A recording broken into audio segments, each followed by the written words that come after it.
My spine is held together with over 60 screws and 5 rods. I feel like I'm a human statue. If someone was in my body, they would probably be flat on the floor. Hi, my name is Megan. I grew up in Lake Zurich, Illinois. Growing up, I was always really athletic and soccer was my passion. And then all of a sudden, I was just thrown into a world of medical that I never could have imagined existed. We were playing American football and the boys weren't throwing the ball to the girls. You know, they threw the ball up high and I knew I wouldn't be able to catch it. I jumped up as hard as I could. It's just the irony that what I thought wouldn't be a big deal literally changed everything.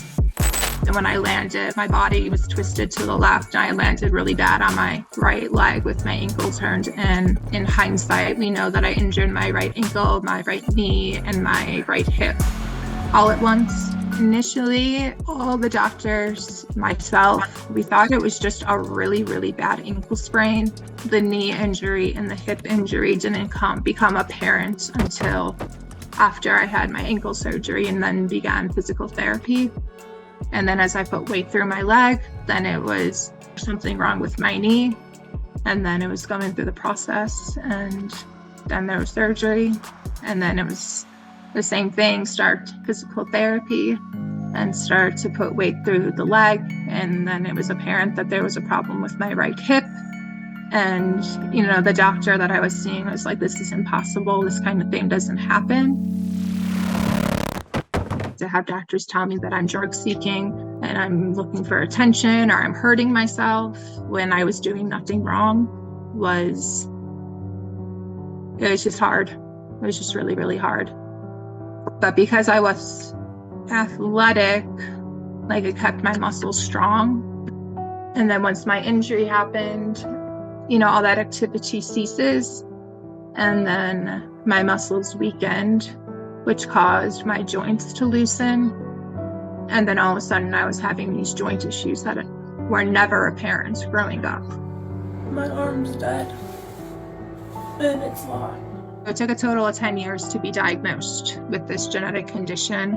Ehlers-Danlos syndrome is when your body produces faulty collagen, and collagen is like the glue that holds your body together. Like that bad foundation to a house, it's a bad foundation to the body, and the body can fall apart. It's the things that our bodies do on their own without you thinking about them. So like your digestive system works on its own without you thinking like, digestive system, you need to work, like it just does it.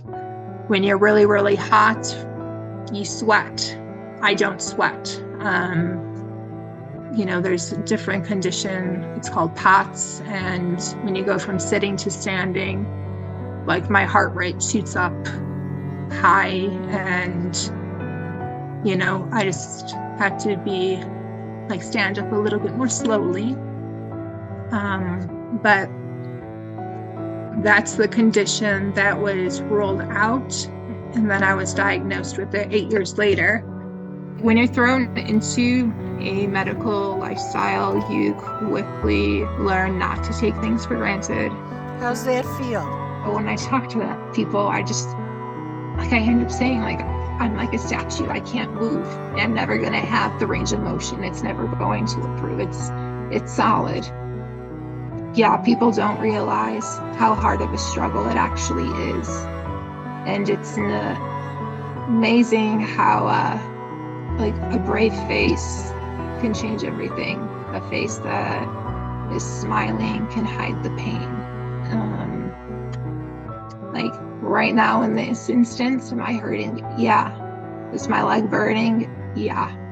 Is it stabbing in my pelvis and my low back? Yeah, it does. So like to sit is something people take for granted. And that's why I can't like emphasize enough. You've got to give grace to people because you don't know. Just because you can't see by looking at my face doesn't mean that there's not stuff going on the inside. And sometimes when I try to explain how I'm doing like after a surgery, or just like even now how I'm doing. A lot of times, people are always want to encourage, and they want you to stay optimistic, and they want you to not like lose that positivity. But sometimes I just I'm like, you don't get it. Like, I am grateful for those things, but like right now in this moment, like it's hard. I can't turn my head at all. I can only look straight. And so to see like who's on each side of me, it feels very, very robotic.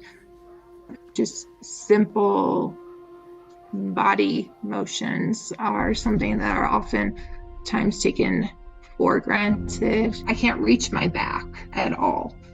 And so I put my clothes on differently. I put a bathing suit on differently. Getting in the car, I get in differently. The act of taking a shower is all modified.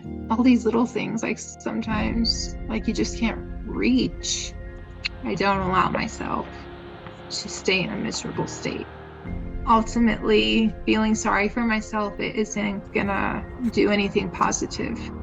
I was in a halo brace and I had the word hope on the front, and these little glittery letters on the front of the halo. So every time, like I would look in the mirror when I was washing my hands or brushing my hair, I wouldn't forget that there is still hope. There is hope for improvement. There is hope that things can improve. There is hope to make an impact on the life of somebody else. It's just important, in my opinion, that when you're going through these trials and such, like oftentimes they prepare us for something that we may endure in the future. And so even though I've had a lot happen to me medically, it's not my identity, which is just something important across the board. That's anybody, I think, with like a chronic illness, it doesn't mean that you are your medical, and your medical is a part of who you are and has made you who you are, but you still have different passions in life. I enjoy writing, I enjoy drawing, I enjoy, going to the show with my friends, I enjoy going to restaurants, I enjoy being out in nature.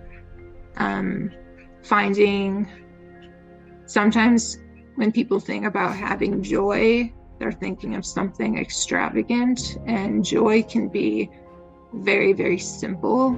It doesn't have to be, joy doesn't equate to something materialistic even.